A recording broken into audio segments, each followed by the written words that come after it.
I think really there's often something in the outside life, outside of being a performer, that's contributing in some way. In the beginning, I kind of felt like there was some sort of just fatigue issue and I was struggling that way. And then I really started to struggle a lot more. So I went through a long time of seeing all sorts of different specialists. I went to multiple physical therapists, multiple neurologists, got brain scans and all these different things to try to figure out what was going on with it.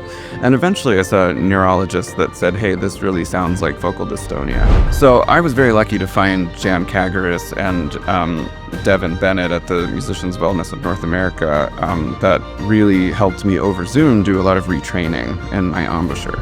For me personally, that retraining process was really what, in my opinion, saved my career. A huge number of musicians are perfectionists in some way. There's the positive side of perfectionism, the adaptive perfectionism, where it's like, yeah, like I can see that I'm pushing myself really hard from these perfectionistic tendencies, but I'm able at the same time to have an accepting view of myself and not beat myself up really hard for failures and that sort of thing. And I think a lot of musicians fall into the maladaptive side where they push themselves extremely hard. I've certainly been guilty of this, beating yourselves up like, okay, I'm just going to push myself as hard as I possibly can, and have over time, as part of that, develop an incredibly negative self-view. When I talk to a lot of people that have struggled with some sort of injury, it's interesting to me how many of them have something along those lines that's a common thread.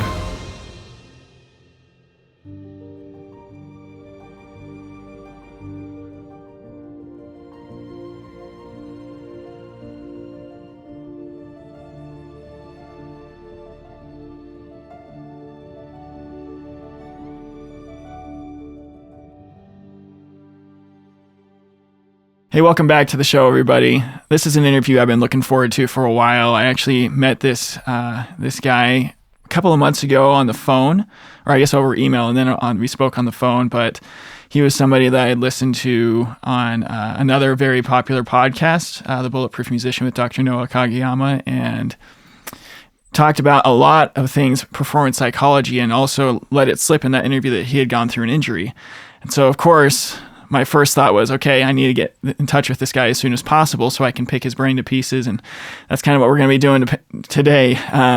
He's the principal clarinetist in the Colorado Symphony, has a master's in performance psychology, and is working a lot with the to get a certification in mental performance consulting, and has presented in many different settings with that, as well as teaches locally in the Colorado community in the universities there. And let's just get right into it.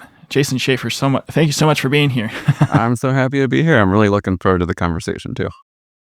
Yeah, like I was saying, the biggest thing that we start out with this show is just giving people an opportunity to just share their injury story, because I feel like that not only, I mean, depending on where people are in their recovery stages or journey, that can be a really cathartic thing for them, but also really helpful for obviously the audience out there, just hearing people's experiences with injury. And so what was the circumstance surrounding your injury? And I'll just give the reins to you.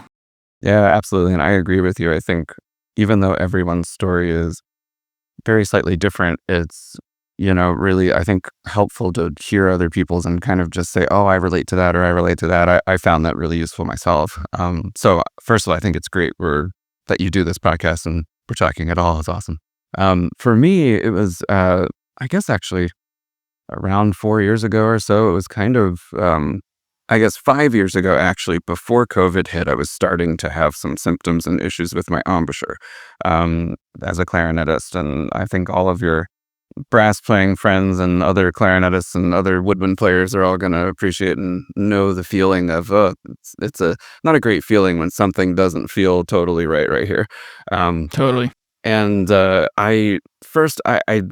in the beginning, I kind of felt like there was some sort of just fatigue issue and I was struggling that way. But then I really started to struggle a lot more performing. I typically play around 3 concerts a week. And so that can kind of snowball pretty quickly where I'm starting to feel pretty bad. So I went through a long time of seeing all sorts of different specialists. I went to multiple physical therapists, multiple neurologists, got brain scans, and all these different things to try to figure out what was going on with it. And eventually, I saw a neurologist that said, "Hey, this really sounds like focal dystonia," um, and it was helpful in one sense to get what was likely a diagnosis, but frustrating, and also that she kind of really said, "I'm not really quite sure what would be the right way to handle this." And other people who have gone through similar focal dystonia issues have probably um, struggled with what to do, because medical science often says you should do Botox injections, you should try Yeah. medications, all of that. And I've met almost no musicians that have said that that route was really helpful for them, for this specific issue. So I was very lucky to find Jan Kagaris and Devin Bennett at the Musicians Wellness of North America, that really helped me over Zoom do a lot of retraining in my embouchure. It was completely kind of a reversal of everything I knew about how to play my instrument, and to really figure out a lot of those habits, but also the sort of rewiring as well that kind of goes along with that retraining process. So although there's a lot of different routes I know that people can take with issues like this, for me personally, that retraining process was really what, in my opinion, saved my career. And So, why? we can talk a little more depth about, I guess, what happened after that or during it or whatever, but I wanted to give you the overlay. No, yeah, and the habit you mentioned habits, and I'm curious what for me, my part of my journey, and I hope many people out there can agree with this, is that the habits audits, the habit audit they kind of do in their life with regards to like playing habits. Also, I think for me extended into the other facets of my life, like what other habits may have led to my injury, like kind of in a holistic sense. Did you have a similar experience, and if so, like what were the kind of those habits that you found that you had to kind of pivot in? Does that make sense? Yeah, no, absolutely. It's a great question to ask. I think you're right about I think many people who struggle with injuries, I've talked to dancers that have struggled with injuries, for instance, but performing artists of all kinds, specifically musicians too. I think really, there's often something in the outside life, outside of being a performer, that's contributing in some way. I think that can be a self-care thing, sleeping and eating and, doing that. Can be physical health, and like, are you strengthening the right muscles to support what you do? It really depends a lot on the person. I think in my case, I had mostly habits specifically related to my playing. I think that really contributed heavily to that. Um, One, it's sometimes hard to pinpoint exact ones, but actually, I would say, getting away from my story for a moment, I see a lot of clarinet players that have hand issues or like wrist Yeah, issues, yeah, overuse, yeah. of course. Um, and I think it's interesting because even if you do identify, you see a physical therapist and figure out pain relief and all of that. But it does seem to me that almost everyone who has some sort of issue or pain while playing can identify something in their actual playing, if it's the posture, or it's how you're setting yourself up position wise, or something about actually how you hold your instrument. There's often something to explore there. So I think it's kind of a general thing I'd say to people that are struggling with an injury is definitely do take a very serious look at your playing. Actually see what you're doing that might be contributing to it, rather than just trying to alleviate the symptoms of it. Yeah, I mean, it's one of the things I'm most passionate about is just being able to look at your injury from a how can I use this to my advantage type of thing. And it's looking at the injury as of, okay, what were the contributing factors? Yeah. How can I rectify those? That helps us musically immensely, I think. But then also, it really forces us to take a look inside and be like, okay, well, how am I viewing my especially with overuse injuries? I'd be curious to know in your studies in performance psychology if there has been a lot of research done now on the, I don't know if I would necessarily call them psychosocial factors, but the those pressures that people feel that lead them to push themselves too far. And in your experience, I guess what I'm trying to ask is, in your personal experience, if you saw kind of a difference in your perspective of your playing career come because of your injury, like as you were coming out of it, as you're going through it and then coming out of it. Yeah, that's a great question. I think I could speak to that on two levels. I mean, personally, but also what I see in a lot of musicians as well. On a personal level, I think uh, I certainly, one of the things I had not much awareness of is actually caring for myself in the both physical and mental side of performing. Like, being a full-time performing musician and keeping up with so much music and trying to overbook myself in a lot of ways, or just trying to push myself super hard. Um, I think that physical and mental drain from doing that is something that a lot of us lose sight of. A lot of us lose, self-awareness that might be happening. And so there can be kind of a built up long snowball of increased stress that then, that can kind of manifest itself physically in the body. I mean, there's obviously all sorts of research that shows that, the stress, tension, trauma manifest themselves in the body.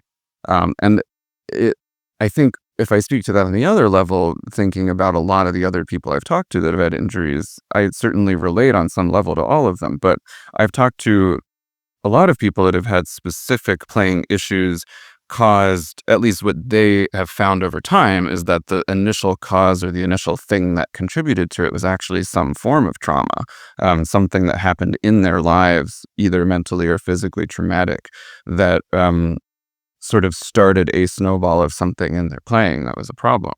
And so there's, at least from a performance psychology perspective, there's that you have to be aware of and say, okay, when do I need to reach out for help with a therapist, someone who's really trained in that, to get help with that.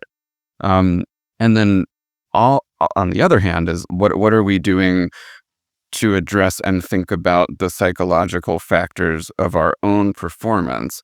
So for example, a huge number of musicians are perfectionists in some way. And, there's the positive side of perfectionism, the adaptive perfectionism, where it's like, yeah, like I can see that I'm pushing myself really hard from these perfectionistic tendencies, but I'm able at the same time to have an accepting view of myself and not beat myself up really hard for failures and that sort of thing. It's like a pursuit of excellence type of thing. Absolutely. Like, I think a lot of times we think, you hear perfectionist and you think, oh, that's just a horrible thing to be, And actually, no, I think Noah Kageyama's blog is a wonderful interview on it with Christine Carter. Have you seen that one? I haven't seen that one. I'll have to and Ellen look it up and put it in the show notes. Her last name's escaping me. But talking about the difference between this maladaptive and adaptive perfectionism. And I think a lot of musicians fall into the maladaptive side, where they push themselves extremely hard. I've certainly been guilty of this. Beating yourselves up, like, okay, I'm just going to push myself as hard as I possibly can, and have over time, as part of that, develop an incredibly negative self-view, so that every performance or everything that even has the tiniest bit of failure feels like a massive failure. So I know I'm kind of wandering away from your initial question, but I do think that when I talk to a lot of people that have struggled with some sort of injury, it's interesting to me how many of them have something along those lines that's a common thread. Yeah. And I definitely saw that. The reason why I'm asking that question is because I saw it myself, and you just kind of bring those things to light. And so kind of going into your, the training that you've gotten into through performance psychology and mental skills coaching and consulting, how has that influenced how you interact with people who are dealing with those types of things? And maybe if you want to kind of go into like how your injury kind of, moved you into that path of performance psychology, going that route, love to hear that as well. Sure, absolutely. I think, I mean, going through the recovery from my injury was one of the main things that got me incredibly interested in performance psychology because I found that in even though the dystonia side of things is really difficult to retrain, I actually found by far the worst part of it was the psychological side, because I had spent so much Likewise. time performing, not trusting what I was doing, that I had really kind of gotten that self message of like, oh, you can't trust how that you can play anymore. And so I find that that was one of the hardest things to recover from for myself. And I found that one of the things that helped the most is the performance psychology, abilities and the skills that happen that you get from working with a performance psychologist or mental skills consultant, performance consultant. Um, and it's especially for me, it was the idea of figuring out how to manage my conscious attention. So I think a lot of people, both athletes, musicians, dancers that struggle with an injury and the recovery from it actually struggle the deepest with learning to retrust their physical abilities, not actually just Absolutely. gaining the physical abilities back, right? So I think for what I see a lot in people recovering from an injury of some kind is, of course, perhaps some fear of, is my career over? Or how is this going to affect me long term? But even when they're starting to perform again, even just I don't want to say simple, but basic goal of developing trust again in their abilities. And that's a complex thing. It's not like one magic trick works with that.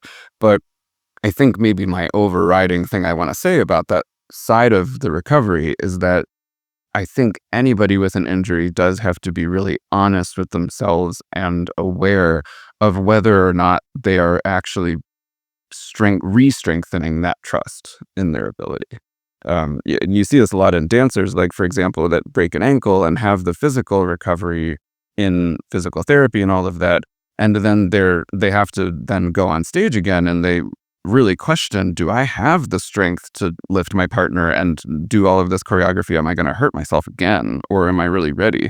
And so honestly, one of the primary goals of both physical therapy and the performance consulting is making sure, oh yes, that trust has been rebuilt. And you've really proven to yourself, yes, I have the strength again. So I think that's something we really have to prioritize with anybody who's recovering from an injury.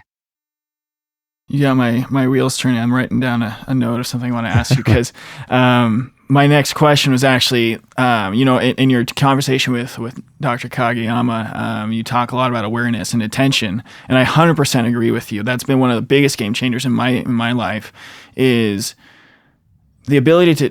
I like to use the analogy of just zooming out, kind of like just like in psychology or in coaching lingo, that's called like dissociating, right? Sure.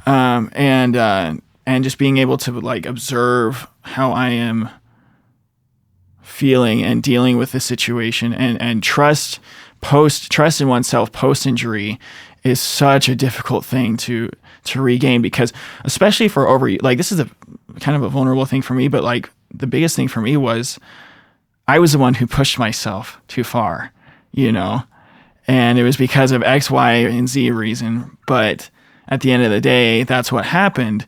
And so the ability to trust myself again, to be, and I hope this is the case. Well, I don't hope that it's the case for everybody, but I know it's the case for a lot of people, that regaining that trust and being aware of where we are in that process is probably one of the most important skills from a mental or psychological standpoint to regain or to gain in the recovery journey. And yeah, go ahead. No, I was just going to say, you said something very interesting there, is that you actually had to not only retrust your ability to play, but perhaps retrust yourself not to do it again, or whatever it is, like to Yeah, sort of place totally. self-blame, that's a Right. whole different level that I think, yeah, that's hard to get awareness of. And I mean, good for you to have that, because it's hard to sometimes say, actually, I'm really even being hard on myself in some sense for causing the injury in the first place, and it's my fault. But I think you're right to say, okay, I looked at the factors that went into this, and now I understand how it happened, right? Mm-hmm.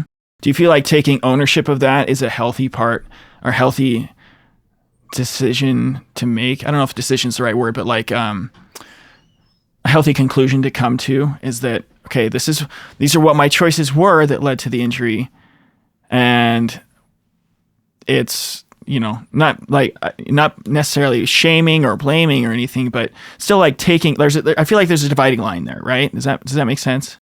Yes, like you're taking ownership that, yes, okay, there are some things that I did that contributed to this injury or caused or whatever, but here's the reasons I made those decisions. These are the things that influenced me to do that. Like things like perfectionism or the pressures or, whatever it is. Like I think it's probably different from person to person how important that is. For some people, that might be one of the keys to their recovery is that ownership and saying, okay, I'm not going to blame myself and shame myself for that, but I'm going to understand and make some changes to prevent this from happening again.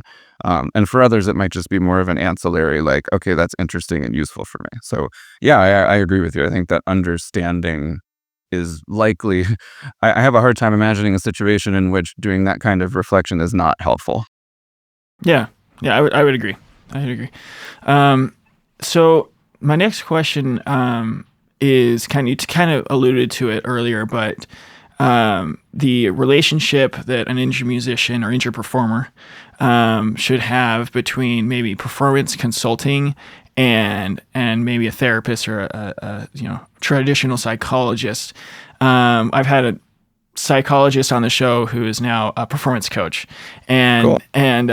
so it's kind of interesting to see the relationship there. But if you want to just kind of go into maybe somebody out there who's looking to get that sort of help, what are some, I guess, calling cards of this is like something you need to see a therapist for, and this is something that a performance consultant can help you with? Because I don't think we've really gotten into that on the show, but I think it'd be really beneficial for injured musicians to know.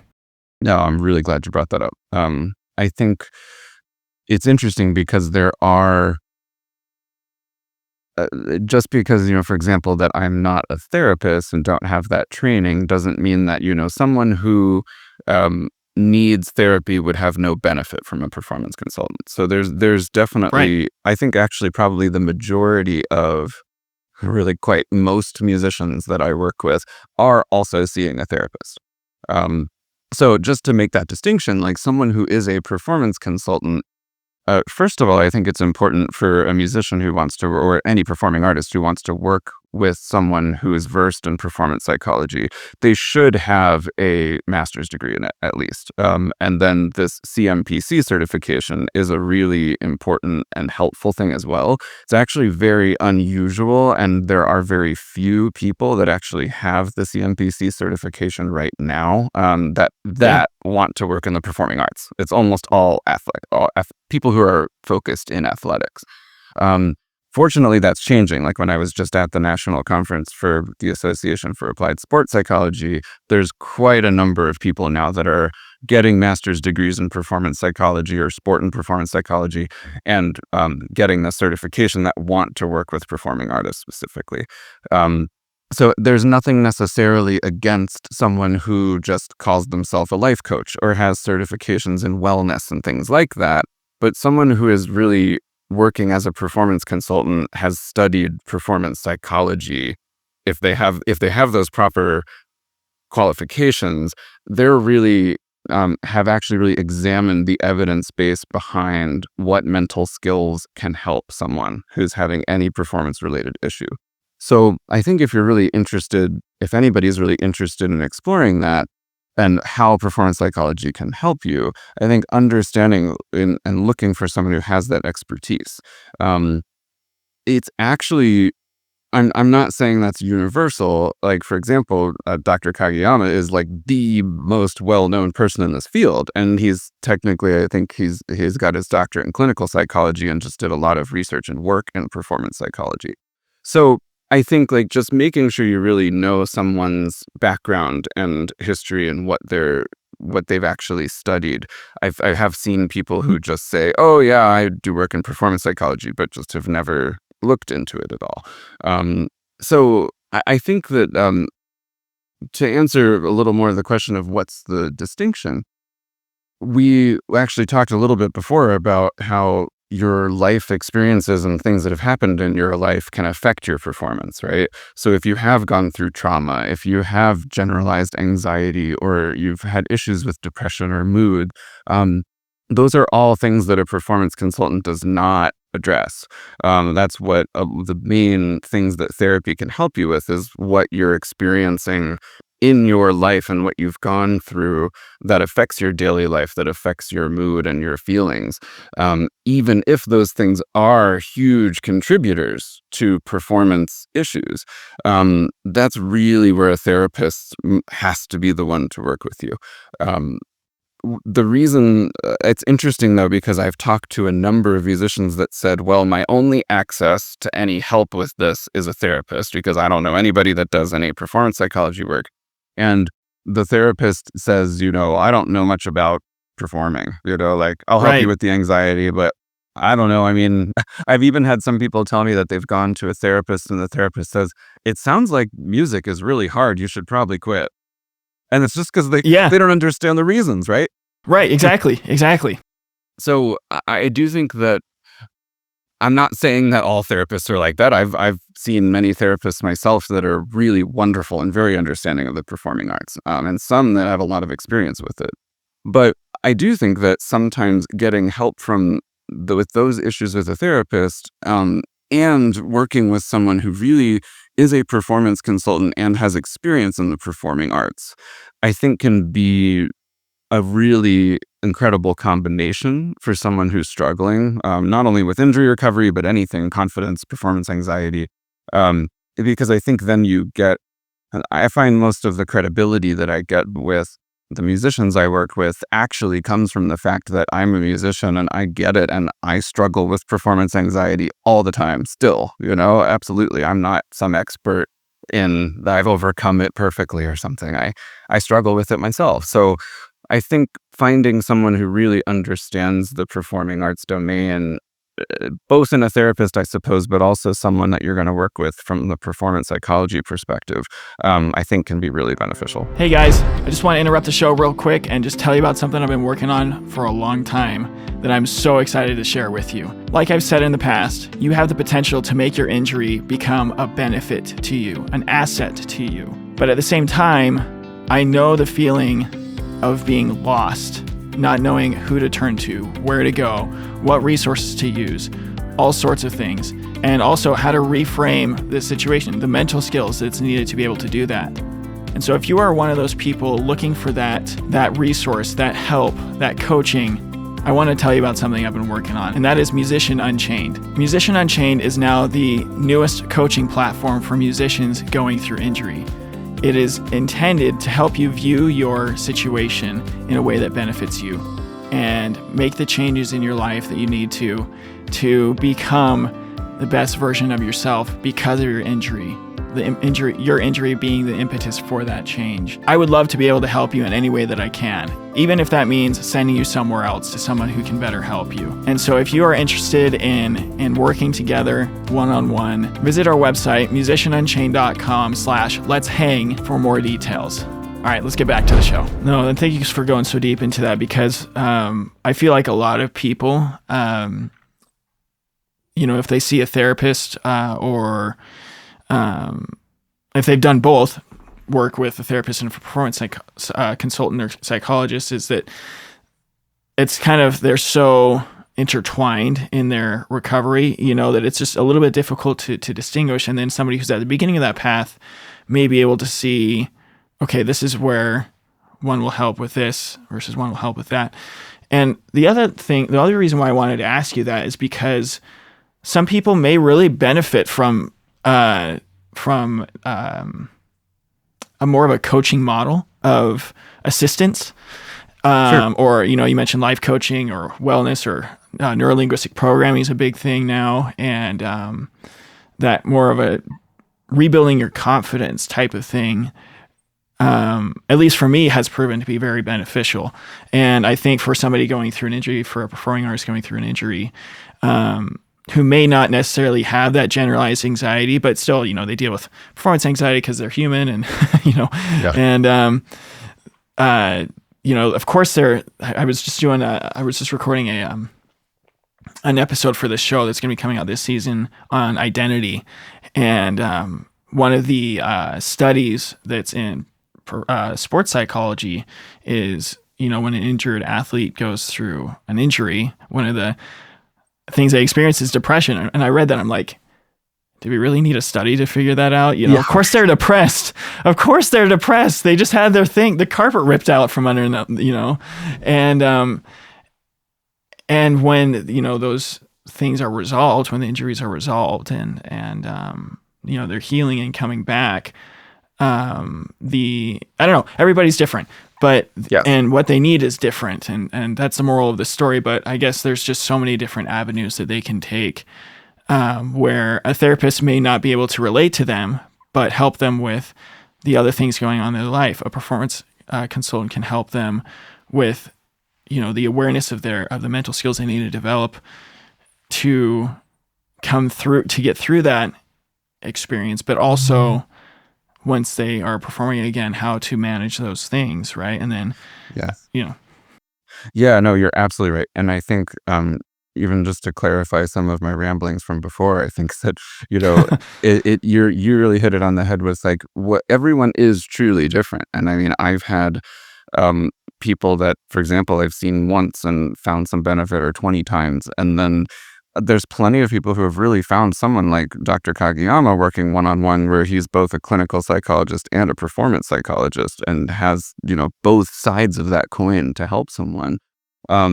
So I think maybe perhaps the biggest point of advice is to have awareness of who you are working with and how they are helping you or not helping you. And if, for example, if someone listening to this is saying, well, I've been going to my therapist and it's helping so much with my generalized anxiety, but there's just not much there that I've gotten out of it for performance, then it's okay to also seek someone out in addition to that therapist, that those resources are finally actually becoming more accessible and common.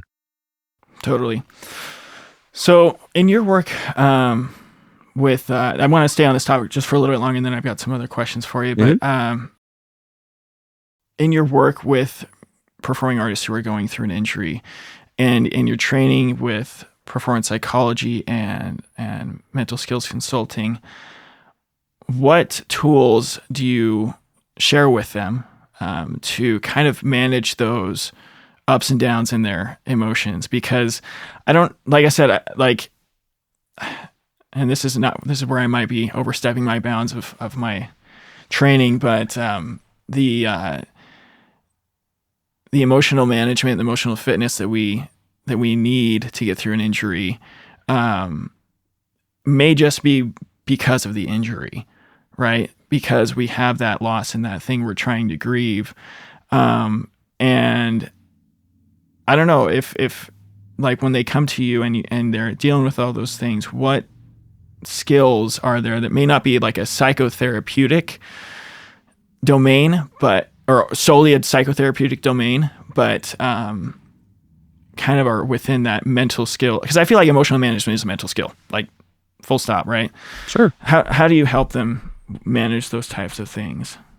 I think, it actually gets to what performance psychology really is in a lot of ways, is mainly for a lot of people, what are the mental skills that you are developing and growing so that it's in your toolbox for when you need it. So if you are, just like you're working on an articulation exercise or something on the trumpet, I mean, you can work on your attentional control as a skill as well. Absolutely. And I think Dr. Kageyama, for instance, is particularly wonderful with the idea of what are you doing in the practice room. And I really agree with him on that, because I think so much of what we do is in the practice room. How are we prioritizing the development of these skills that we need? I think too many of us think, okay, I understand that I can do this with my attention, or I can do this with a visualization exercise, or something, and then I'll just do it once and it'll be okay. And, we all want that magic fix, but I think Right. that whatever we want to work on from a performance skill perspective, we have to work on it. It takes time. Absolutely. So to your question of what skills do I use with people, I think it's I mean, I hate to keep answering, everyone's different, but it is true. I mean, there are certain skills that are incredibly important for some people that are only sort of slightly beneficial for others. So I think actually the first part of that, and what I try to do, is help whoever I'm talking to understand what are some of the things you experience, whether it's injury recovery or just performance anxiety, and how is it manifesting in itself? What does it bother you? How does it bother you the most? And then figuring out what mental skills we want to try first. One of the great things is that most of them, done well, I rarely, if ever, seen anybody that says, "Oh, this makes something worse." It's just maybe not particularly helpful for someone. But if I just quickly sort of go through a few of the top ones, I think the attentional control strategies, like we've talked about a little bit already, how can you find and have awareness that your conscious attention is in an unhelpful place? And what can we do to figure out what do you replace it with? As opposed to just saying, okay, I'm struggling being on stage and thinking negative thoughts about my playing, or thinking, worrying about my injury. Stop it. Don't do that. Like, that doesn't work particularly well when you say don't think about something, you tend to think about it more. So Right. it's figuring out what do you replace that with and how do you practice that. For me, that's been personally one of the most helpful skills, but I think for a lot of musicians is also something that works well. But there's a lot of others. There's visualization, there's self-talk strategies and journaling along those lines, goal setting. I think even understanding our level of stress and activation physically on stage, and then what are some of the strategies and tools, things like breathing exercises or things that you can do with your breathing, diaphragmatic breathing, to have more control physically as well. So again, that's kind of just a brief summary of the ones that pop into my head as some of the most useful. Yeah, and I definitely would agree. I think self-talk is probably one of the biggest ones for a musician or performing artist going through injury, because it's a long road. It can be a really long road. And at the end of the day, the person that we're always going to be with is ourselves, and we got to learn how to give ourselves the grace that we need, and Yeah, also, for lack of a better way to put it, the kick in the pants that we sometimes need to get absolutely, things, sure. And this is actually a good segue into the next thing I wanted to talk about. In your experience with injury and also with the people you work with, how do you help an injured performing artist like celebrate the small wins? Because to some people, I know for me at the very beginning of all of this, it was, it felt kind of arbitrary or inconsequential. And so in your experience with your injury, like how did you learn to celebrate those small wins through your retraining process, and how does that influence how you work with others? I think that's a great point, and I just the fact that that's important. But I think that it's almost simple in the sense that it's a habit that we don't have much awareness of. It makes me think, not celebrating the wins. I mean, like I can't even count how many musicians I've met that say, well, when I record myself playing and I listen back to give myself comments, they only write negative, this is why I sound terrible and this is the part that sounds awful. And we're sort of trained, most of us are really trained to do that. But it can actually be a struggle to make yourself, and something I assign even my students a lot of the time is, when you record yourself, you have to write equal numbers of things that you think you were happy with and that you really liked, even though those things could always be made better, so that you're acknowledging and understanding the positives in your playing. Um, and I think that the same idea becomes really true with strengthening this habit of of acknowledging the progress. Is the simple answer is that most of us don't do it naturally. So it's developing and strengthening that habit through conscious commitment to it. Maybe you really struggle with this at first, and in your first week you just can't acknowledge much progress with anything playing wise or injury recovery, because it's just so hard for you to actually allow yourself to do that. But even if you can just acknowledge one thing a week at first. You might get to the point where you can acknowledge one thing a day, and then you slowly build it as a skill. So I guess I would say that really the simple answer is that it is a habit to build, and in a sense, it's even a skill that has to take some commitment to actually see that progress. I think for a lot of people, it's just not easy. Especially with our negativity bias, you hit the nail on the head. We're hardwired as musicians to look for places to improve, and that's a soft way of putting that. Yeah. That how we view that. And I think if there's a skill, I mean, we talked about self-talk, but like if there's a skill that is probably paramount in a recovery journey, is learning how to see the positive and see the small wins and Actually, all what that you stuff. just said, if you don't mind, that struck me that I would add to that is a lot of people don't want to do that because they don't believe that it's helpful. Like it's, There you go. oh, someone's just telling me to be more positive, and it's not going to help. And I think one of the things that can help us overcome that barrier is that realizing that that's what makes great music is, a great concert is not, or a great audition is not one that's perfect and, has no flaws. It's one in which your strengths and what you are saying are so wonderful and strong and beautiful. I mean, when I sit on audition committees in the Colorado Symphony, I'm not listening for who makes the fewest mistakes. I'm listening for who does the most good. So I think it kind of helps us overcome that barrier of not wanting to acknowledge those things, to realize that realistically, that actually is what makes us great performers, is to have these good things and be proud of them and acknowledge them. And that actually is what we want as performers. That's what people on a panel judging you are wanting. So it's not just a feel better technique. It's actually something that matters. Yeah, that's a beautiful way to put it, is the bringing it back to the music. That's actually a trap that I kind of fall into right now, is I don't talk about the music enough on this show.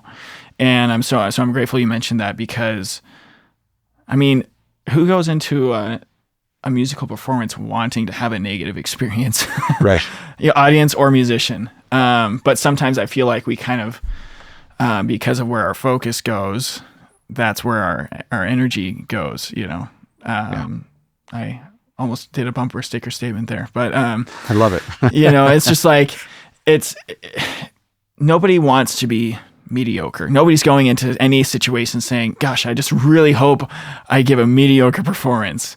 But sometimes we implicitly do that by saying, by focusing on the negative, or looking for all the negative things, or whatever medium or situation we find ourselves in.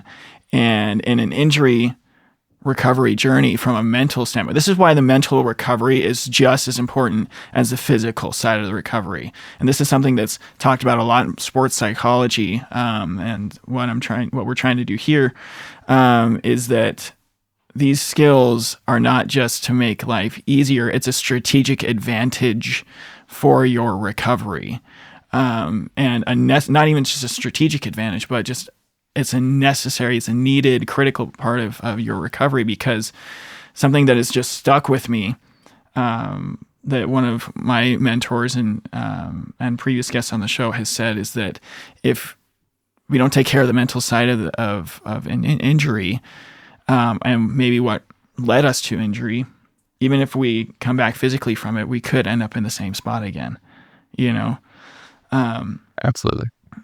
So another question I wanted to ask you, I'm glad you mentioned the music side of things. When you were going through your retraining, and I don't know how that affected your performance schedule, because, everybody's experience with dystonia is different, but one of the things that is really tough for musicians is sometimes they have to give up performing for a little while, and they feel like they lose that connection to music, that personal connection to music. And so what did you do in your recovery process, and what do you advise other people to do to kind of stay musically healthy, if I can use that word? Absolutely. I was I suppose, fortunate in a way that when I was doing the bulk of the retraining part of my injury, it was actually in some of the worst parts of COVID.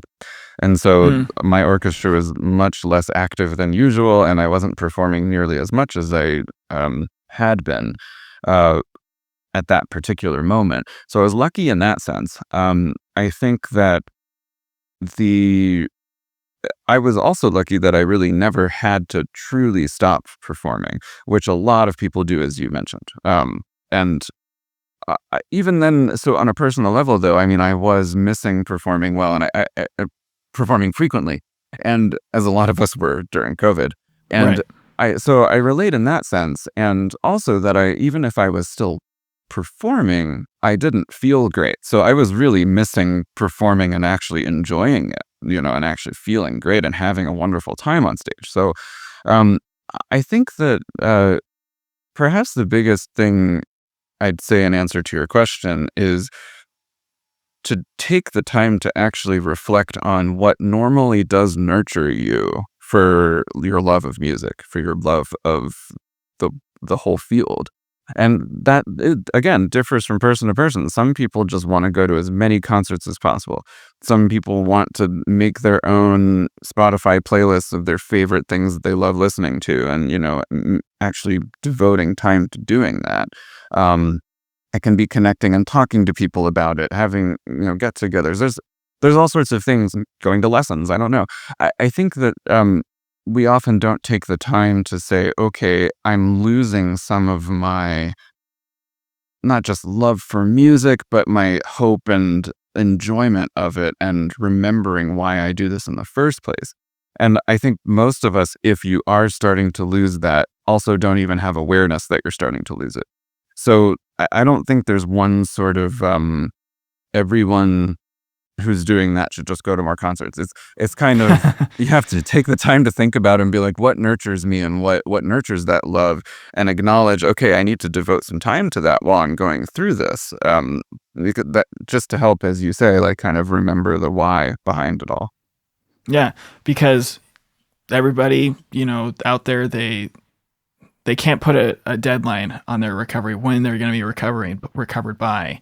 And some people I've had so many different people on this show where they have chosen different career paths, or they have just Mhm. gotten so much better at their instrument thanks to their injury. It's just really beautiful conversations to have with them.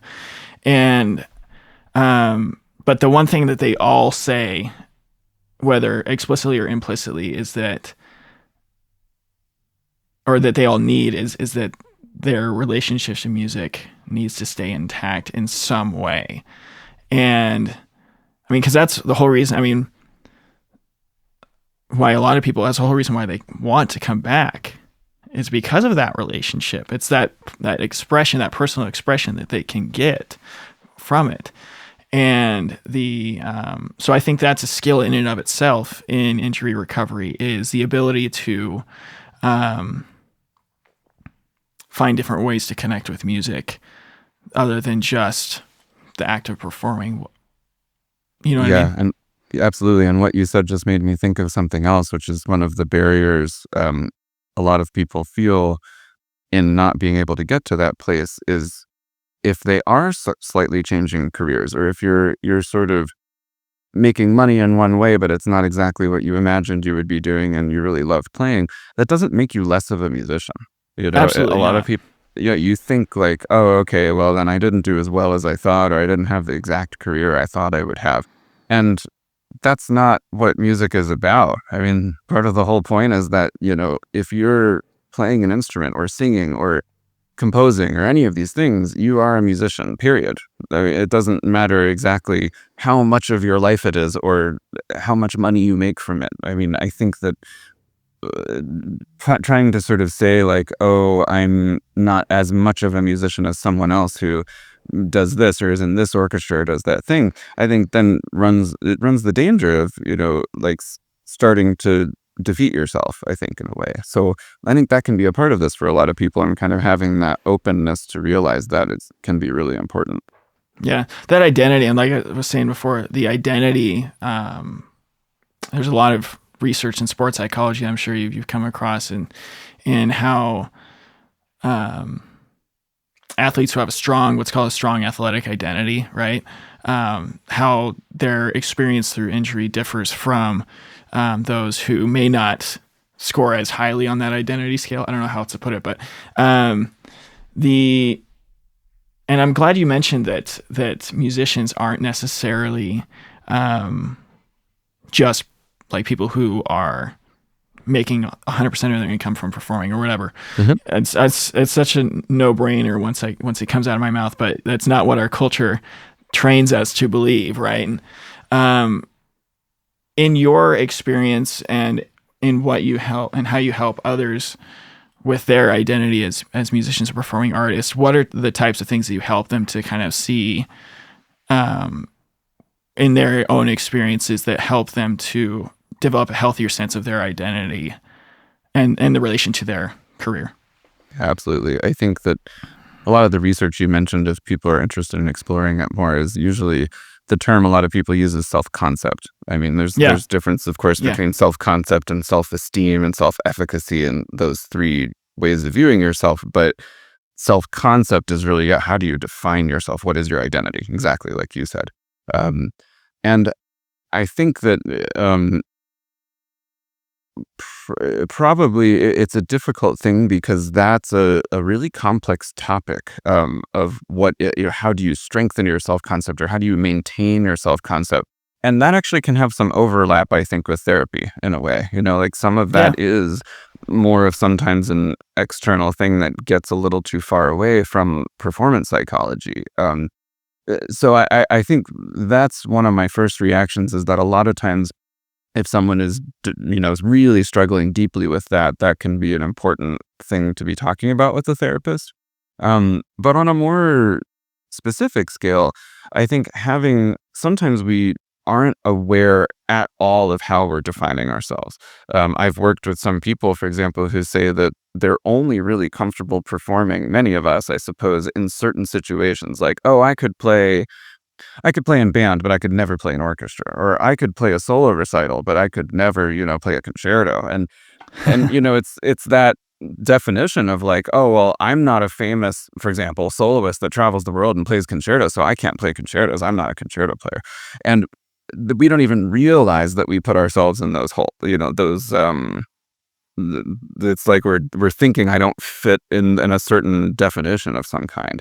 And I think sometimes that purely the fact that we're doing that is actually enough to make it so anxiety provoking to do something that you'll never do it. So I think sometimes it's on a more minute scale of that sort of thing I help people with quite frequently from a performance psychology perspective. I think where it gets a little more tricky is if you are recovering from an injury and, for example, and you've maybe started to develop the self-concept that I'm no longer a clarinetist, I'm no longer a trumpet player at all, and that can be overcome, absolutely. But I think that can be complex, and it has to be acknowledged that that's happening. And once you acknowledge it, I think you can face it a lot more thoroughly. But I wish there was some magic trick I could say that's like, oh yeah, that gets rid of that. And that's unfortunately not, in my experience, the case. Yeah, we us musicians and our logical brains, we want that almost equational relationship with solving our problems, I guess. Yeah. But we're musicians, we're artists. We don't deal with equations, Well said. I think this is a perfect time to just kind of address head on this word that you've been using this whole conversation is awareness or attention. For me, one of the biggest things that helped me to become aware of the need to be aware, I guess, Sure. is the element of like becoming curious. Curiosity. This is something I think you implicitly referred to with Dr. Kageyama on your conversation with him, which I'll link in the show notes for this. How has your relationship with awareness been impacted by the ability to be curious, if that makes sense? Yeah, that's beautifully put. And actually, I remember talking to and attending some work by Mark Aoyagi, who's a wonderful performance psychologist in the area here. He works with all sorts of Denver Broncos, all these great teams. He teaches cool. at University of Denver. And that's actually one of the biggest things I've heard him talk about really beautifully, is this idea of developing curiosity. I think that I think you put it well, which said it's sort of like, how can we become aware of our awareness, or how can we become aware of wanting to be more aware?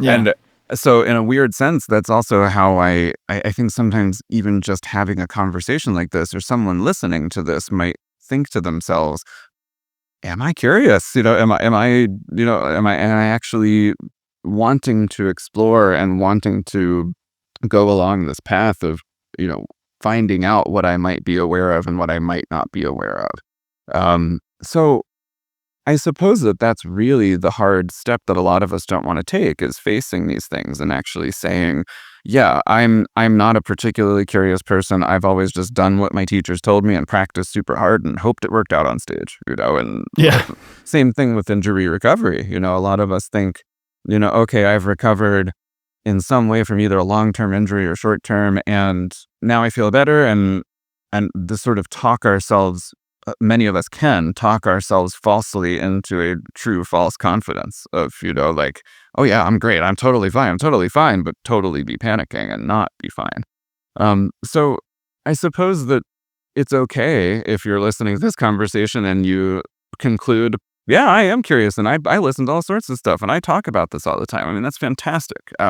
So I'm not saying everybody lacks awareness, but I do think that first step of listening to conversations like this, talking about it with people, perhaps even talking about it with people you trust and love and that know you well, to get some insight that can see you from a perspective that's not yours, can be some of the ways in which I think we can start to see where we could benefit from a little more curiosity.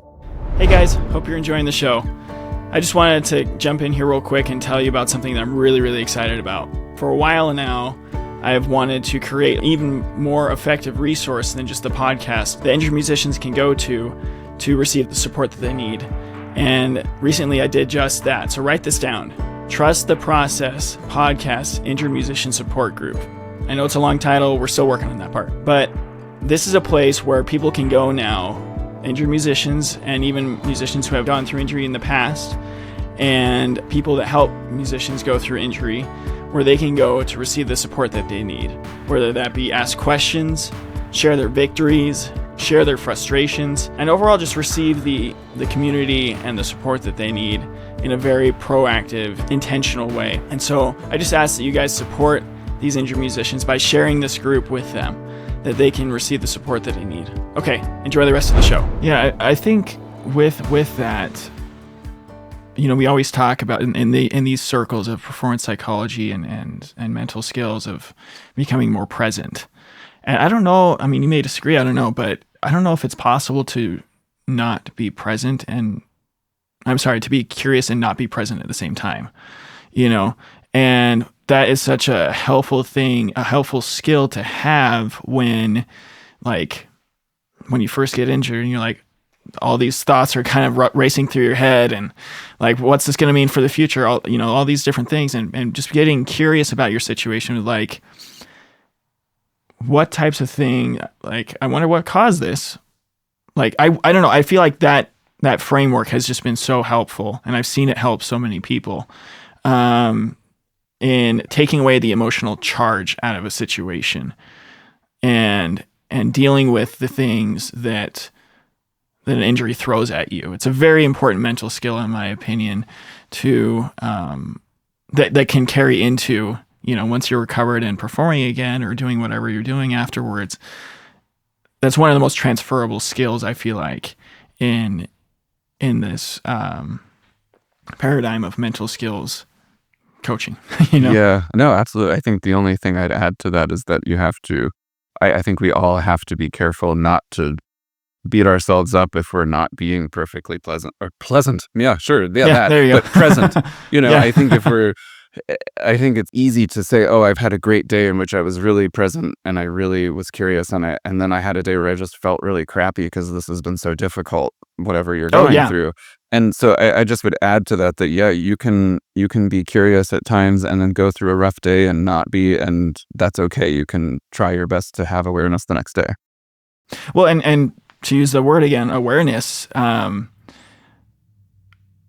all these mental skills that we're talking about,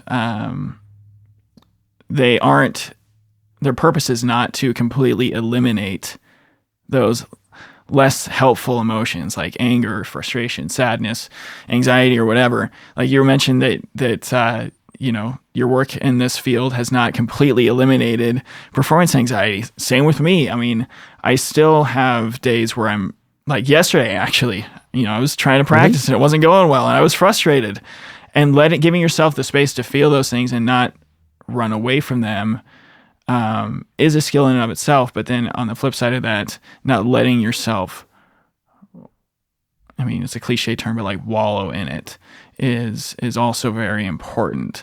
And making that distinction is where it gets kind of tricky. But Yes, I've talked to musicians, or I teach a performance psychology class, a couple of them at two different universities around here, and I think a lot of people are disappointed at first and say, well, by the end of this class or by the end of working with me, you're still going to have performance anxiety. You're still going to doubt yourself. You're still going to have confidence issues, but you learn to live with them. You learn the coping skills there, and I think it's actually in many cases disappointing at first, but then a relief in the end, because it's not it's not some mountain that you have to climb that seems insurmountable. I mean, you can feel great progress in short periods of time of working on things like this, at the same time be accepting, yeah, it's never going to be gone.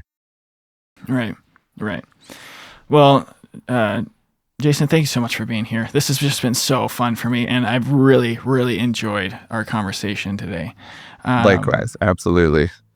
I'm kind of curious, just before we start wrapping up, because I was an athlete before I was a musician, and I'm sure there are a lot of people in the audience who could relate. Usually we play like Little League Baseball before we pick up an instrument sometimes. I don't know, weird example. But for when you presented at this conference for this, is it called the Applied Sports Psychology? Yeah, Association for Applied yeah. Sports Psychology, yeah. And that's where the kind of CMPC program is kind of housed, right? And Yes. I've seen a lot of benefit from using athletes as a model for personal development in a lot of ways. In some ways, it's not helpful, especially from an injury standpoint. But what was that dynamic like at that conference, and how was that?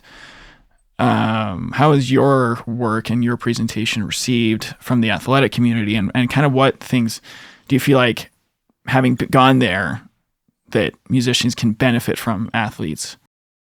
I think the thing I'm most excited about that experience is that it's really relatively recent when we think about how long sports psychology has been going on for. I mean, the first studies on athletes and athletic performers in any way were actually done around the same time the very first psychology studies at all were done. So it's a very old field, and Wow. athletes have been benefiting from it for many, many years. And so when you take that into account, it's relatively recent that performing artists have realized the application. So what I'm saying that because I was really happy to see that after our presentation, there's a special interest group of different sports psychologists or performance consultants, CMPCs, that are really interested in working with performing artists. That there's that group of them that really stay in touch because they want to be working with performing artists in some way. And the size of that group after the conference more than doubled. So I'm Wow. really excited that I think in 5, 10, 15 years, hopefully quite a bit less than that, I think the access for us as performing artists is going to increase quite a lot. It's honestly the biggest barrier is, not only financial, but also finding people that really you can trust that have these sort of qualifications. So I think, first of all, I'm excited that I hope that as time's going on, that's going to increase more and more. And in an ideal world, everyone who's picking up an instrument has access to some performance psychology ideas of how to practice and, how to overcome and work through performance anxiety and things like that, then hopefully even more and more colleges and universities will start to incorporate that into the training. But to get to the second part of your question, I think that the application of athletic studies to performing artists is necessary still, because there's just still not enough research done on performing artists specifically. So it's really a case by case basis where you can look at a study done on volleyball players and say, yes, like this is totally applicable, or you can say, I'm not sure, and I think that, out of every resource that I know, the best is still Noah Kageyama's Bulletproof Musician blog. I mean, his Oh, yeah. format is, as you know, very frequently examining an athletic study, thinking about the The applications. implications of it, and then Yeah. what are the takeaways, right? And what Mhm. could we try?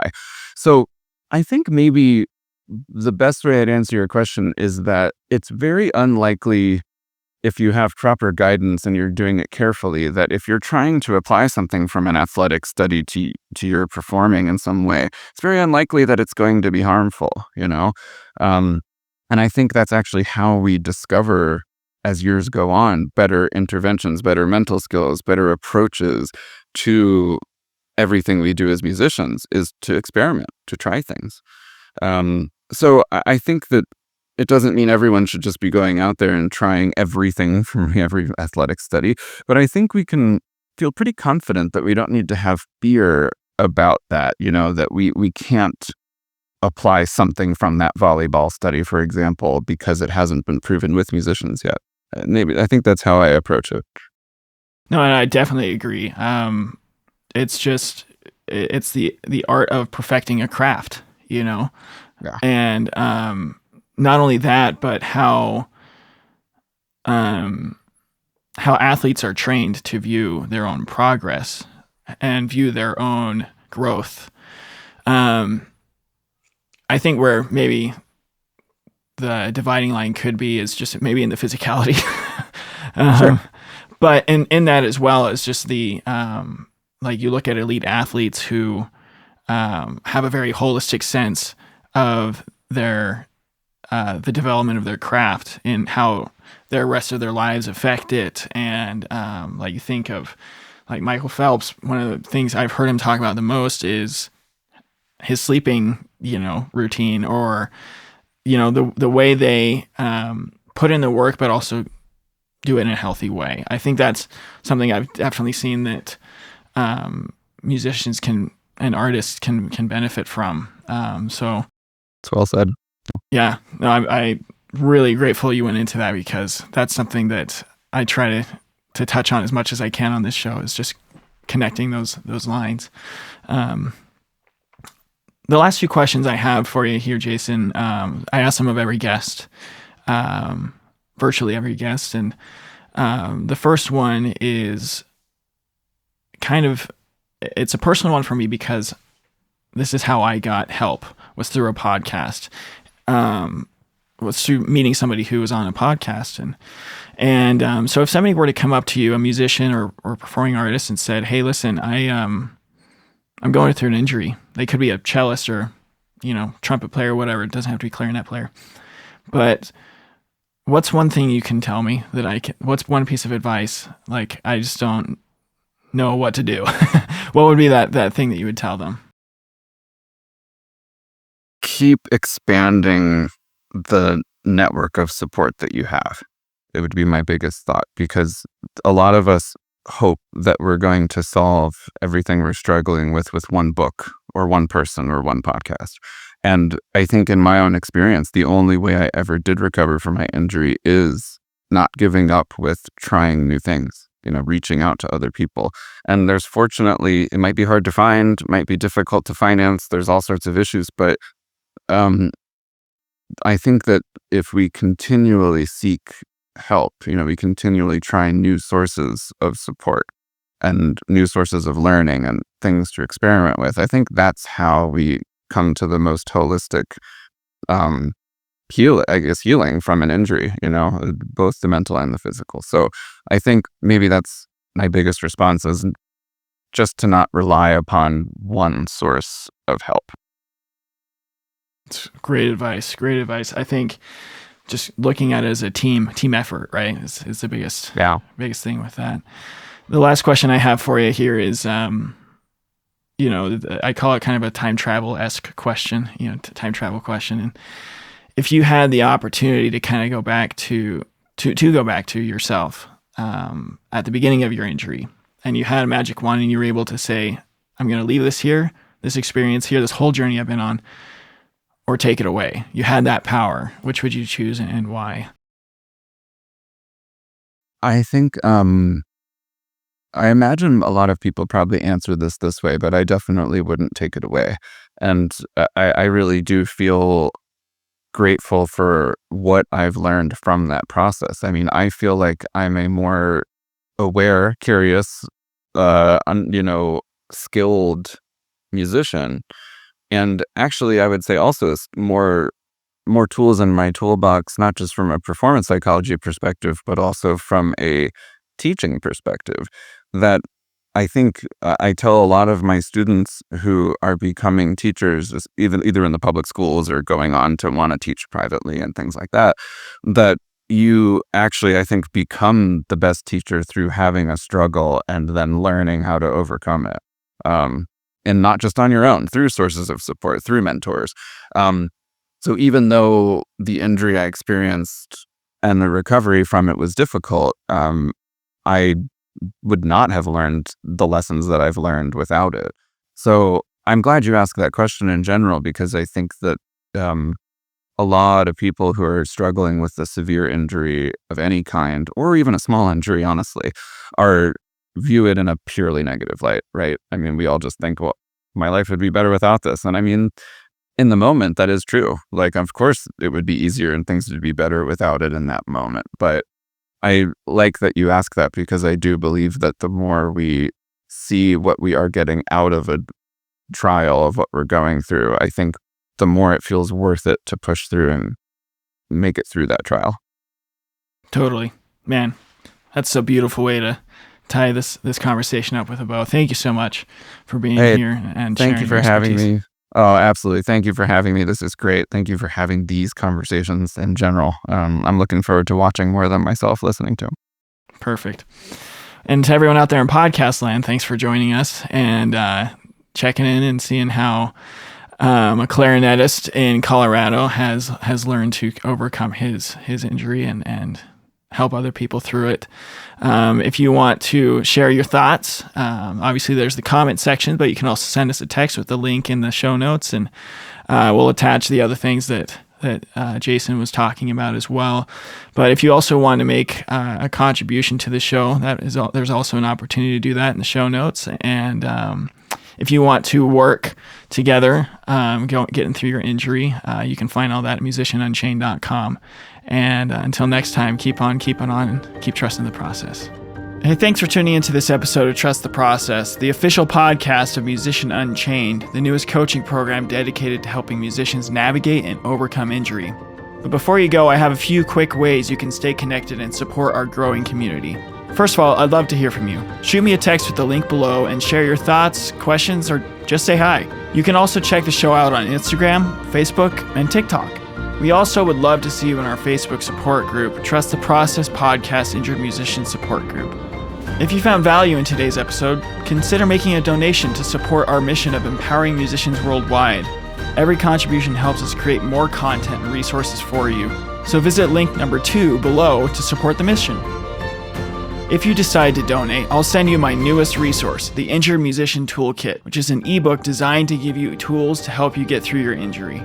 Subscribe to our newsletter to get exclusive insights, tips, sneak previews of episodes, and announcements straight to your inbox. Act now and I will send you a free gift. So sign up at www.musicianunchained.com/newsletter. And if you or someone you know would like to go deeper with me in the topics of injury and mindset, head over back to musicianunchained.com and check out the Let's Hang tab. As always, I want to thank Daniel Baldwin, my audio engineer, and my sister Dana Lovell for her help with the promotional materials. There is no podcast without them. Before I go, I want to tell you how much I deeply appreciate your time and support. You are not alone on this journey. There are musicians and educators out there who need this resource, and we need to get it to them. Together, we are breaking the chain of old habits and thought patterns that don't serve us anymore, and unchaining the potential within ourselves to face each challenge with strength and resilience.